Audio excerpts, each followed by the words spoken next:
Ridiculous, hitting the floor. Yes, yes. Hitting the floor. Yes, yes.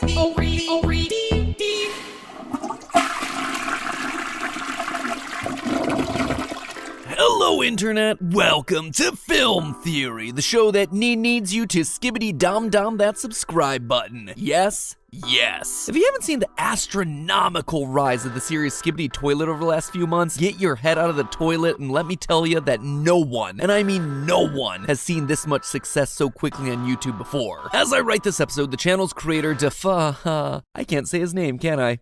Fine. How about I make it classier for you? Defuk Bohem is getting somewhere between 3 and 4 billion views a month, with a B. Those are numbers that are so big they'd make Mr. Beast blush. And it's not just a lot of random views either, people are sticking around for this thing. The channel had about 1.25 million subscribers when it posted the first Skibidi Toilet video back in February. Now, just 5 months later, it's already past 20 million. So yeah, to say that this thing has taken over YouTube, it'd be a major understatement. In one of the episodes, one of the titular Skibidi Toilets literally destroys YouTube HQ in a not-so-subtle metaphor for how this show has broken the website. Skibidi Toilet has fully taken advantage of YouTube's push for shorts content, and it has rode that wave to create a level of virality that has never been seen before. So those are the numbers, but what is it? Well, it's a head in a toilet.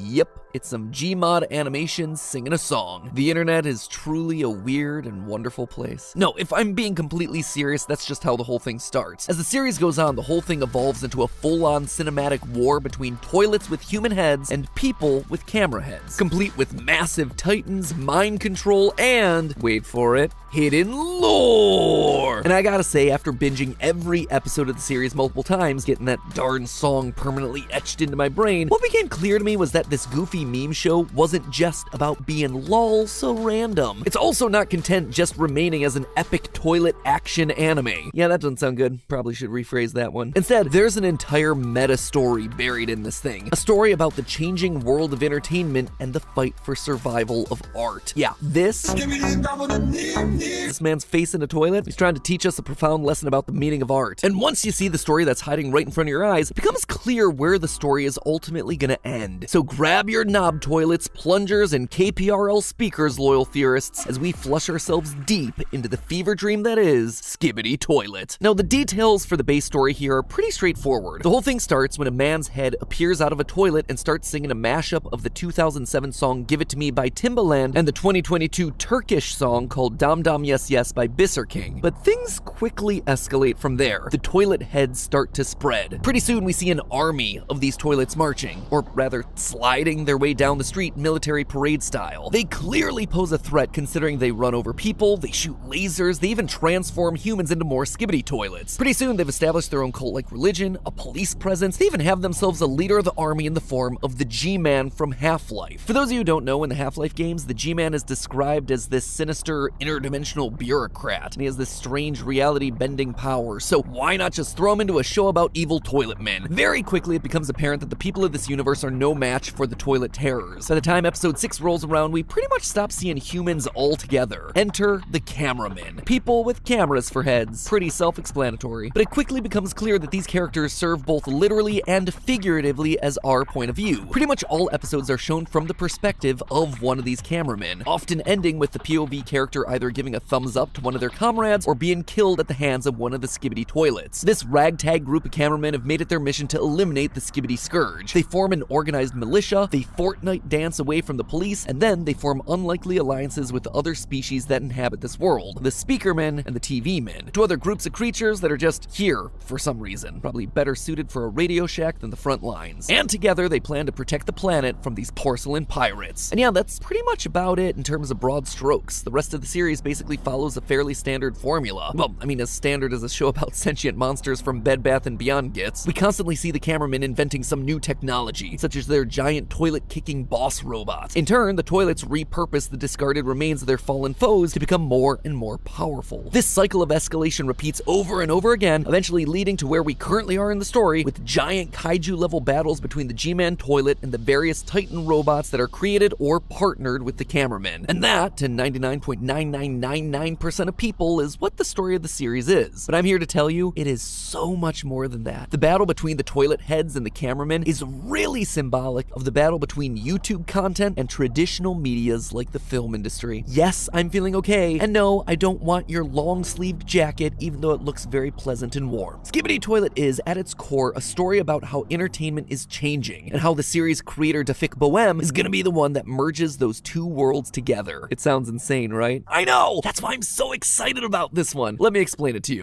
Google Pixel represents. I love how clear the pictures look. Thought it was real creative how we did a whole photo shoot on the phone.